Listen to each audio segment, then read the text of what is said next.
Nah, dari Baitul Izza dari Lauh Mahfuz ke Baitul Izza malam Lailatul Qadar. Dari Baitul Izza itu langit dunia, ya. Sidratul Muntaha, di Sidratul Muntaha itu ada Baitul Izza kayak Ka'bah, bangunan besar gitu ya. Nah, ada yang memahami gitu. Itu diturunkan ke bumi bertahap. Diturunkan pertama ke bumi itu malam 17 Ramadan, malam perang Badar, hari perang Badar, Yaumul Taqal Jam'an. Nah, jadi ada dua malam yang turun Quran, satu yang dari Lauh Mahfuz, satu lagi yang dari langit dunia. Paham ya bedanya? Jadi jangan bingung. Itu banyak orang bingung, katanya malam nuzul Quran 17 Ramadan. Tapi kok ada lagi yang mengatakan malam Lailatul Qadar? Yang mana yang betul kan gitu? Nah, itu turunnya yang beda. Nah, makanya ada 3 versi. Jadi kalau kita analisis, versi yang paling yang paling mendekati kebenaran itu yang model Ibnu Abbas. Al-Quran untuk pertama kali diturunkan malam Lailatul Qadar sekaligus. Ini yang ketiga, pendapat ketiga, sekaligus ke Lauh Mahfuz. Bang, ya, itulah yang dicatatkan kolam pena tadi, firman Allah Taala itu. Itu terjadi malam Lailatul Qadar. Lalu dari Lauh Mahfuz ke Baitul Izzah diturunkan sekaligus malam Lailatul Qadar. Dari Lauh Mahfuz ke Baitul Izzah maksudnya ya, ke langit dunia. Setelah itu diturunkan sedikit demi sedikit. Nah, inilah malam 17 Ramadan turunlah dia yang pertama kali. Nah, itu sejarah turun Quran. Jadi sejarah turun Quran dari langit Lauh Mahfuz ke langit dunia. Nah, sejarah turun Quran dari Baitul Izzah ke Nabi Muhammad, ke bumi, ke alam nyata bahasanya, bahasa lainnya. Nah, lain lagi. Nah, maka nanti ayat pertama yang turun apa? Iqra. Itu turun di Gua Hira, ya kan? Sedangkan ayat terakhir turun itu ayat apa? Nah, ini yang belum ada di sini disebutkan. Jadi ayat pertama belum dengan kedua yang terakhir nggak disebutkan. Nah, itu udah ditambahi sedikit. Ayat pertama turun Iqra itu di Gua Hira, itu 17 Ramadan. Ayat yang berikutnya turun, yang terakhir turun itu menurut banyak ulama al-yaumu akmaltu lakum dinakum. Ya, itu di Haji Wada, haji terakhir Nabi. Tetapi menurut Ibnu Abbas ada lagi ayat yang turun sesudah itu. Ya, ada lagi ayat turun sesudah itu. Nah, itulah ditambah di makalah harusnya. Jadi ayat pertama turun, ayat terakhir turun. Itu penting diketahui.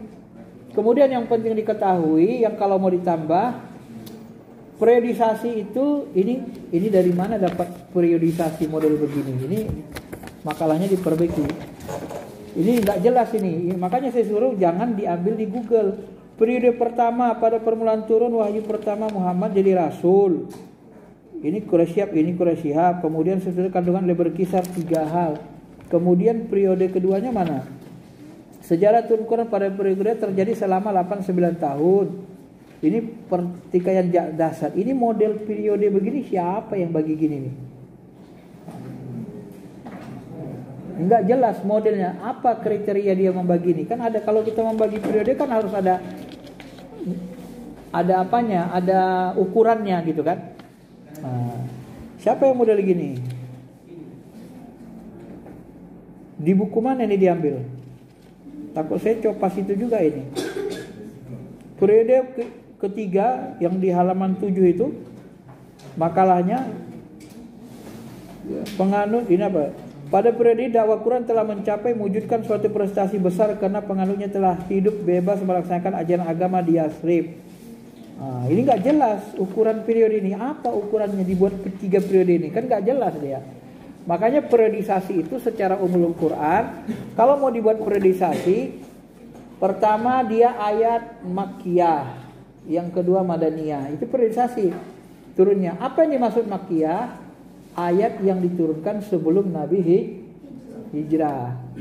Sesudah hijrah namanya Madaniyah. Itu periodisasi, jelas ukurannya gitu. Ada alat ukurnya. Kalau ini nggak jelas, ini kurang jelas itu. Itu dari mana dia baca? Ya. Tapi kalau diambil dari yang seperti tadi, jelas dia ukurannya. Itu bisa ditambah di tambahan buku, di makalah ya. Kemudian baru masuk periode, itu tadi kan periode turun. Itu periode Nabi. Makanya nanti Al-Quran ini sejarah turunnya ini kalau mau dibagi sebenarnya ini periode Nabi Muhammad. Nah, kalau mau dibuat gini lebih bagus Nabi Muhammad SAW ke sahabat. Nah, kalau ini tadi dari Allah ke Nabi Muhammad kan jelas dia. Ya, Allah ke Nabi Muhammad. Jadi buat Jibril. Baru dari Nabi Muhammad ke sahabat. Ya. Nabi terima Nabi baru dicatat sahabat. Inilah periodenya nanti ayat pertama terlangsung. Nah, setelah Nabi Muhammad wafat baru masuk pengumpulan Quran pada masa Khulafaur Rasyidin. Nah, ini di halaman 14. Ya. Maka nanti ini kan ini jelas kan di pengantarnya kan disebut sini. Pengumpulan Quran berlangsung dalam 3 periode. Periode kenabian Nabi Muhammad, Abu Bakar, khalifah pengganti Nabi, yang terakhir periode Utsman. Nah, kenapa dibuat tidak ada periode Umar, periode Ali? Coba pahami kenapa? Kenapa di sini disebut hanya 3 periode Nabi, Abu Bakar dan Utsman? Ini ada alat ukurnya. Periode Nabi turunnya Quran pertama ke Nabi. Periode Abu Bakar itu periode pengumpulan Quran. Nah, itu penting sejarahnya.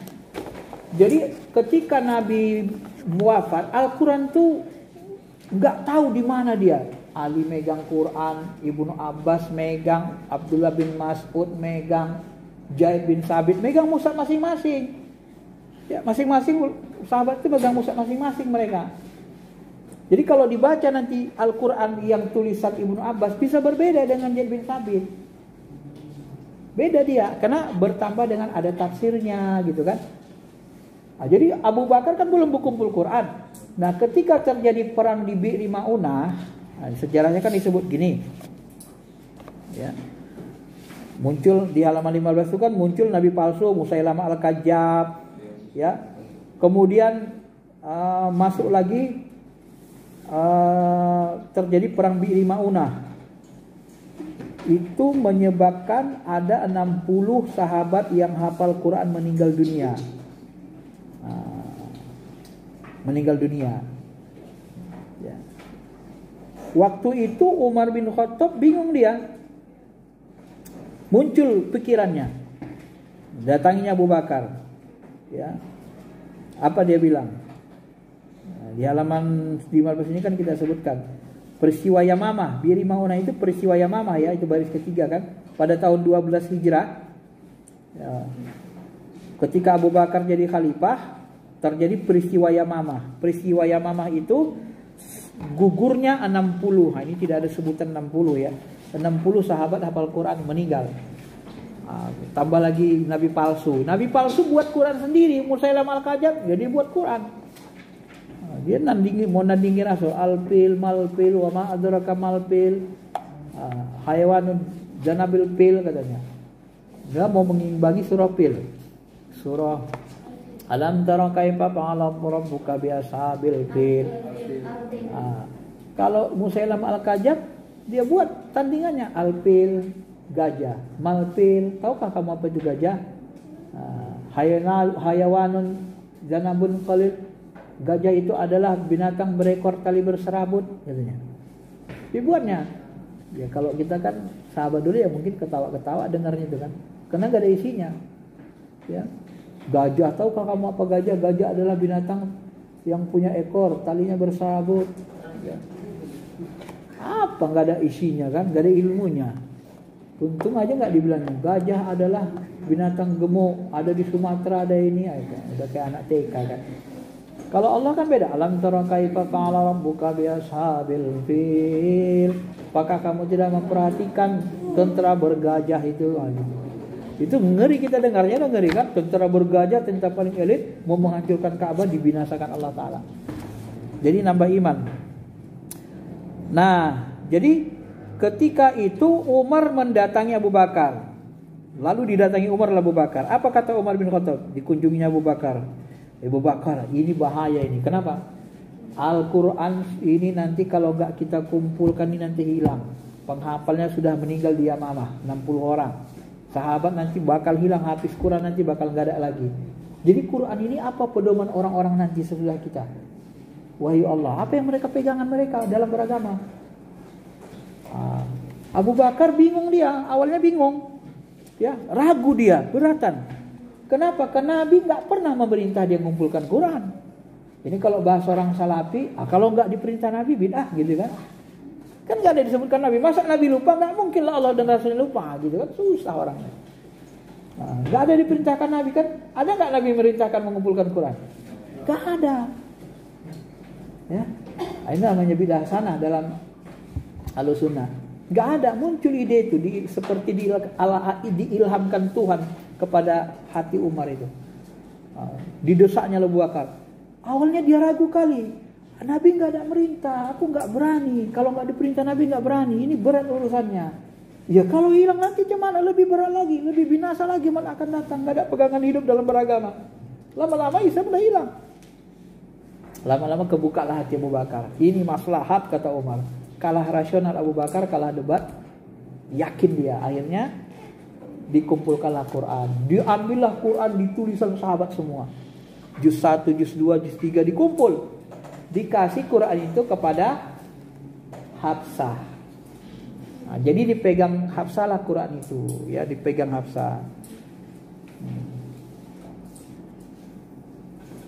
Jadi masa ini penulisan Al-Quran itu, kalau ini yang ini mendebat apa ini ya, bid'ah itu. Kalau menurut Kitab Paham Sunan mengatakan penulisan Quran bukan menciptakan model baru, ya bukan model baru. Nulis Quran itu bukan untuk membuat model baru.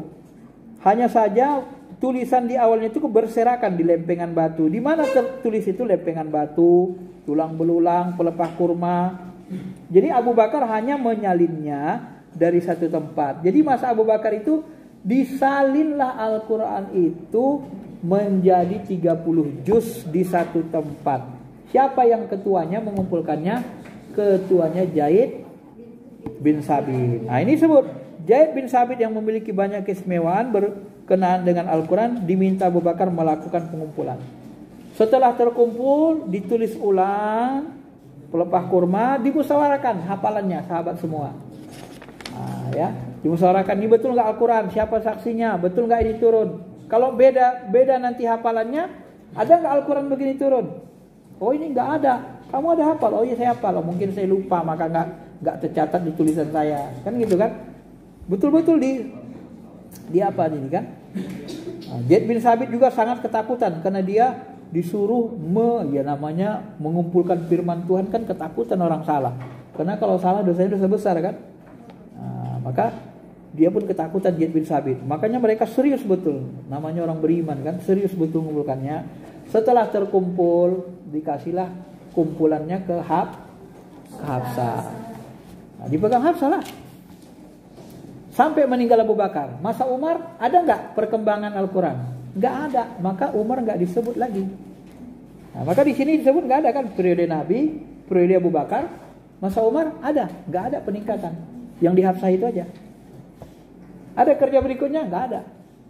Nggak dipegang-pegang lagi udah. Pokoknya udah terkumpul.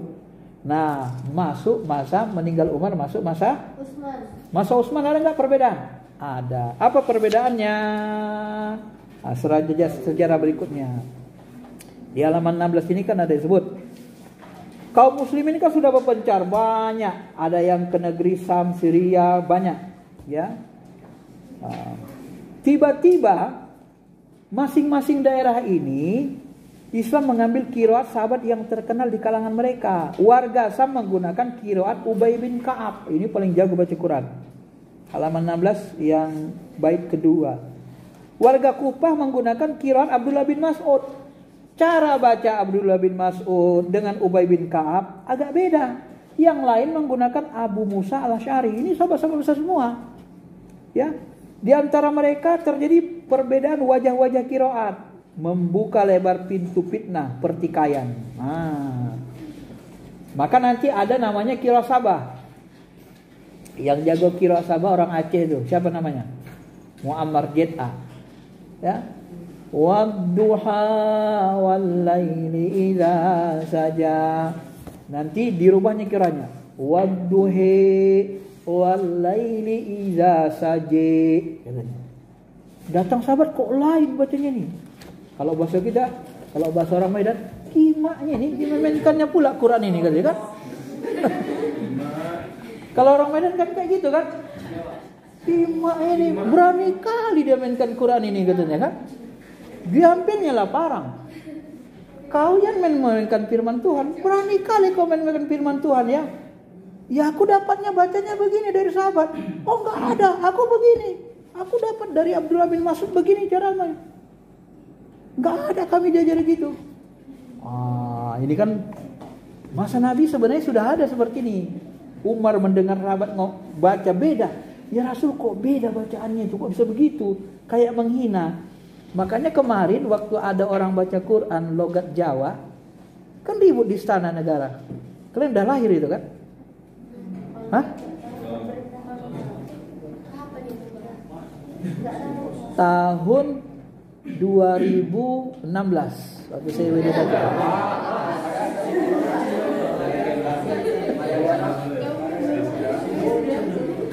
Itu salah satu yang membacanya itu dosen PIS dulu. Namanya Pak Yasir, diundang ke istana sebelum dia jadi dosen PIS. Dia baca Quran langgam Jawa. Ribut kan? Dianggap orang seperti menghina karena dibuat langgam Jawa. Lagu Quran itu kan ada bayati, syikaras kan gitu. Dia katanya model lagu Quran bayati, syikaras itu sejarahnya dulu itu dari nada-nada pelacur. Ribut lah seminar kan. Jadi sejarahnya. Wah ribut. Jadi PIS kemarin mau digerubuk sama orang FPI kan, menghina Al-Quran dianggap. Akhirnya dia terakhir dipindahkan ke Jogja, ditarik. Sekarang dia jadi dosen Jogja. Sebenarnya kita sedih juga karena beliau sangat bagus, pintar kan, Pak Yasir itu. Ya cuma karena sudah kondisi begitu ya gimana lagi kan, daripada UIN kita yang jadi sasaran. Nah, sejarah zaman Nabi sahabat begitu juga. Jadi kena wadduhe wallaili idza saje. Orang yang enggak pernah dengar kan dianggap seperti menghina, ngejek. Ya kan? Apanya kan ngejek pula dia ini. Kan juga firman Tuhan katanya. Hampir berkelahi, hampir bacok-bacokan.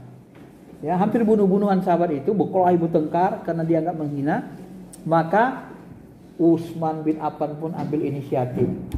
Wah, ini bahaya ini. Ini harus kita satukan dialektikanya, mendaji dialektika Quraisy. Ya.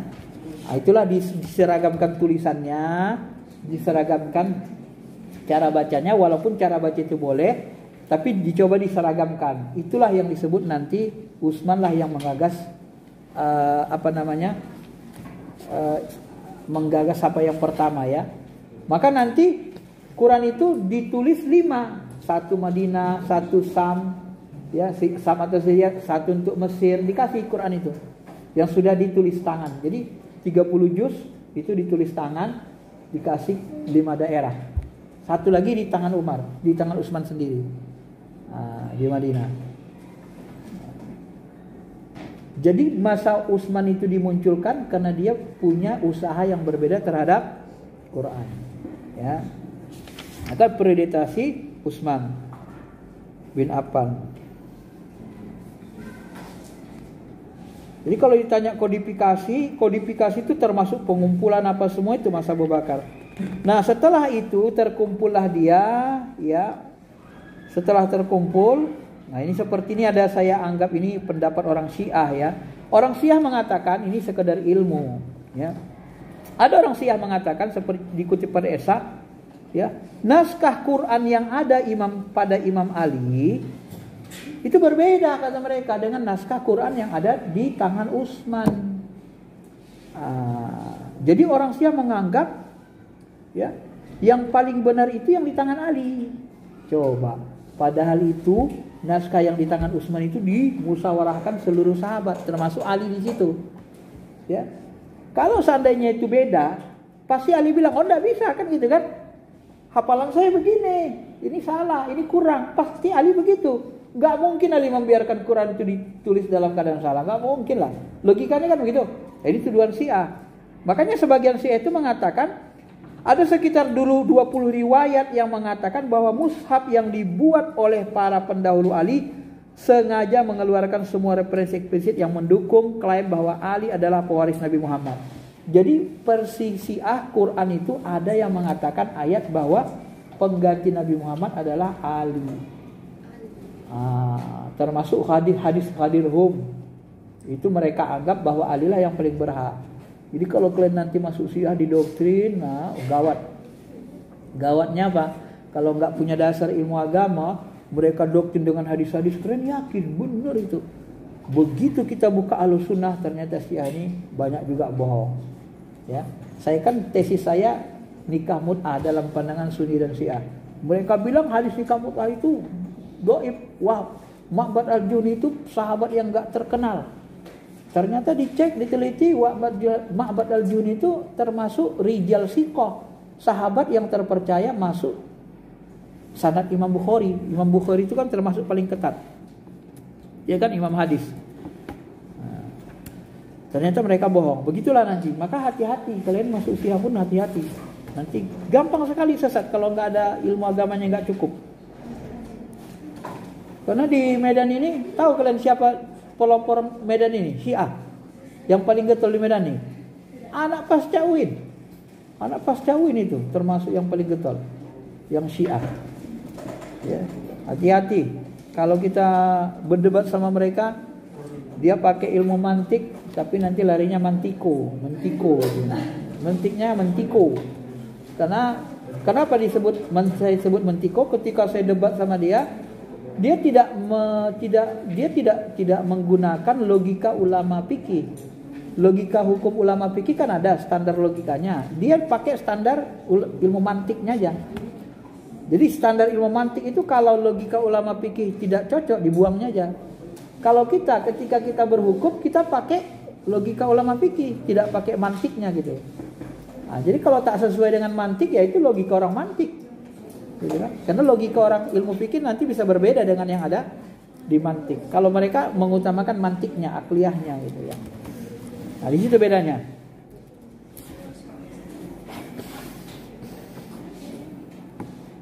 Nah, kemudian baru masuk ini tak disebut tadi Umar dengan Ali ini kan karena itu tidak ada perkembangan berarti. Nah, maka disebut Khulafaur Rasyidin itu yang masuk dalam berperan itu adalah hanya Utsman dan Abu Bakar dan Utsman saja. Lalu bagaimana setelah itu?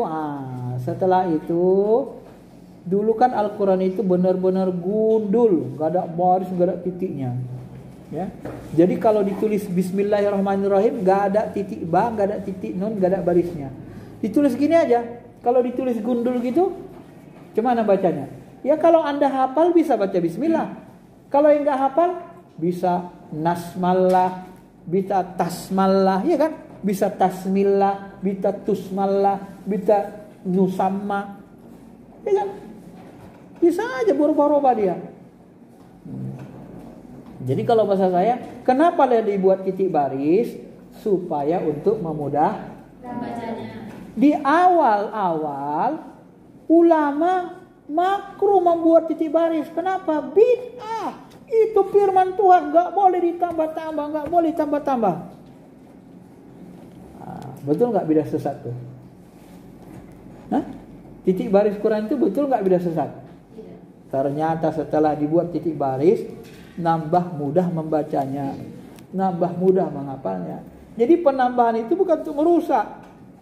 Bidah sesat itu kalau ditambah-tambah merusak. Ini menambah itu ternyata membuat kita mudah menghafal. Siapa yang pertama melakukannya? Sebenarnya yang pertama melakukannya adalah Abul Aswad Ad-Dauli. Ya.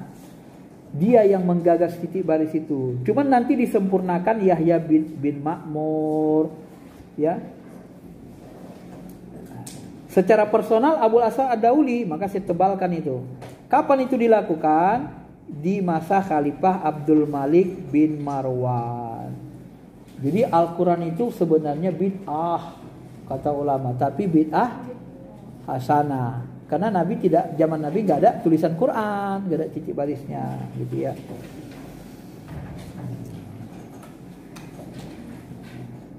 Ya gitulah kalau membuat yang baru kita kan selalu terjadi. Kayak Ibnu Abbas. Apa kata Ibnu Abbas ini? Dikutip Az-Zarqani. Kata Ibnu Abbas, hindarkanlah Al-Quran dari sesuatu pun.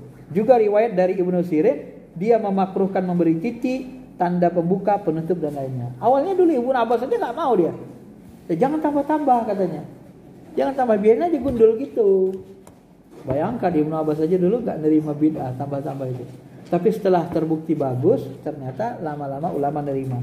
Bahkan kalau dihilangkan titik barisnya, Anda bisa baca nggak? Jangan-jangan nggak bisa baca sama sekali kan? Uang pakai titik baris saja tadi bacanya masih salah tajwidnya ya kan? Makalah tadi kan salah-salah masih tajwidnya. Perlu belajar lagi. Ya, dihaluskan lagi. Apalagi nggak ada baris, nggak ada titik. Ya. Nanti siratal mustaqim, ihdinas siratal mustaqim, ihdinas siratal shad, satu sin. Cara bacanya itu pun harus praktekkan. Apa beda siratal mustaqim dengan suratal mustaqim? Satu shad, satu sin. Apa bedanya? Ihdinas siratal mustaqim, tunjukilah kami jalan yang lurus, shad. Kalau ditukar jadi sin, ihdinas siratal mustaqim, tunjukilah kami kepiting yang lurus ya. Satu minta kepiting lurus, satu lagi minta jalan lurus. Kenapa? Karena salah tajwidnya. Hati-hati kalian. Nah, begitu juga Imam Sya'bi dulu, imam besar Nakhoi makruh kata orang tuh menambah-nambahnya itu dulu. Sekarang nggak ada lagi ulama yang makruhkannya itu kan. Kemudian nanti ini ada kurang sedikit. Itu disebut tadi tambah dengan buku lain. Ini kelupaan kemarin asistennya ini nulisnya.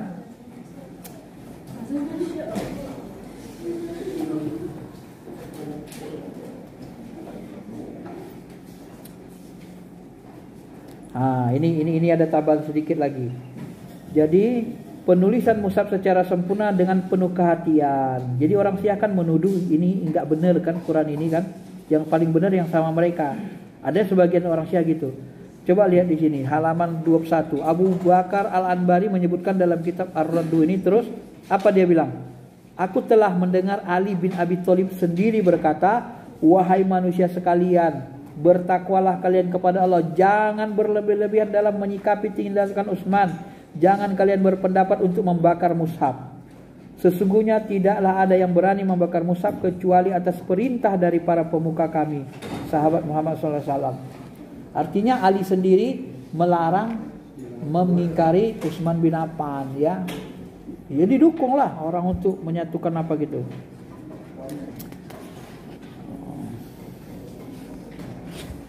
Nah, yang kurang dari sini lagi bukunya satu lagi. Namanya pencetakan Quran. Di mana Quran dicetak? Di mana Quran cetak? Hah? Saya dulu pernah buat cerdas cermat anak-anak ngaji. Lalu waktu saya buat cerdas cermat anak ngaji itu saya tanya gini. Di manakah, pertanyaannya rebutan, di manakah Nabi Muhammad dilahirkan? Tunjuk tangan dia. Apa jawabnya coba? Di rumah mamanya. Serius sekali dia. Benar enggak itu? Benar juga ya, di rumah mamanya. Cuma kan kita lucu dengarnya kan. Serius sekali ini jawab. Itu pertanyaan apa itu? Pertanyaan rebutan kan, cara cermat. Di rumah mamanya katanya. Nabi Muhammad dilahirkan di Makkah. Nah, ini ternyata Quran pertama kali dicetak bukan di negeri Islam. Ada 3 pendapat atau 4. Ada yang mengatakan pertama kali dicetak di Inggris, tetapi tulisannya tidak bagus, banyak yang kesalahan. Maka nanti dicetak, ada yang mengatakan di Hamburg, Jerman. Ini yang dulu sering pakai yang data ini, Hamburg, Jerman. Karena kertas di sana termasuk paling awal. Kemudian ada yang mengatakan lagi diambil di Mesir, yang Inggris tadi dihancurkan di Italia. Di Italia dihancurkan. Kemudian dicetak lagi ulang di Mesir. Ada nyebut juga di Turki. Nah, jadi sesuai dengan datanya.